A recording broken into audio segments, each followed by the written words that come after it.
கடகராசிக்காரர்களை பொறுத்த வரைக்கும் எப்போதுமே ஒரு இளகிய மனம். இவர்களுக்கு எங்கேயுமே பார்த்தீங்கன்னா, ஒரு குடும்ப வாழ்க்கையில் ஒரு வேஷம் போட தெரியாது, அனுசரித்து போக தெரியாது. ரொம்ப சென்சிட்டிவாக இருப்பாங்க. என் வீட்டுக்காரன் என்கிட்ட ரொம்ப அன்பாக இருக்கணும் அப்படின்னு ஒரு எதிர்பார்ப்பு. அங்கே ஒரு ஏமாற்றம். இப்போ என்ன ஆகுதுன்னா, எப்போவுமே இது நடக்குது கடகராசிக்காரர்களுக்கு.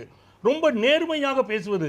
ஒரு நேரம் இவங்க இப்படித்தான் பேசுகிறாங்கன்னு நீங்கள் கணக்கு போட்டு சிரித்து பேசுகிறாங்களே நினைக்கும் போது, சில நேரம் இவர்கள் வார்த்தையிலே வரக்கூடிய குத்தல் மனிதர்கள் வாழ்க்கையை பாதிக்கும். இது கடகராசிக்கு ஒரு இயற்கை. அதை சனி பகவான் கொடுக்கக்கூடிய ஒரு தன்மை. இப்போ இந்த சனி பகவான் எங்கே இருக்கார் அப்படின்னா, பாக்கியஸ்தானத்தில் சென்று அப்படி உட்காருக்கிறார். அந்த பாக்கியஸ்தானம் என்பது இவர்களுக்கு 6ஆம் இடத்திற்கும் 9ஆம் இடத்திற்கும் அதிபதி குரு பகவான்.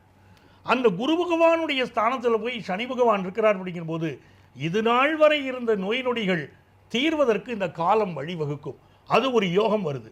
நிறைய பேருக்கு பணி நிமித்தமாக ஃபாரின் போகிற யோகம், பிஸ்னஸுக்காக வெளிநாடு செல்லக்கூடிய யோகம், அதெல்லாம் இப்போ சேருது. மிகப்பெரிய யோகங்கள். அட்லீஸ்ட் ஒரு டூராவது போயிட்டு வரலாமே அப்படிங்கிற வாய்ப்புகள் இவங்களுக்கு இருக்கும். அப்போ ஒரு நல்ல வாய்ப்புகள் எல்லாம் இவங்களுக்கு வரப்போகுது, அது உண்மை. ஆனால் வெளிநாட்டிலே பணியாற்றக்கூடிய சிலர் தாய்நாடு திரும்பக்கூடிய சூழ்நிலையும் இந்த சனி பகவான் இப்போ சிலருக்கு உருவாக்கி கொடுத்துருவார்.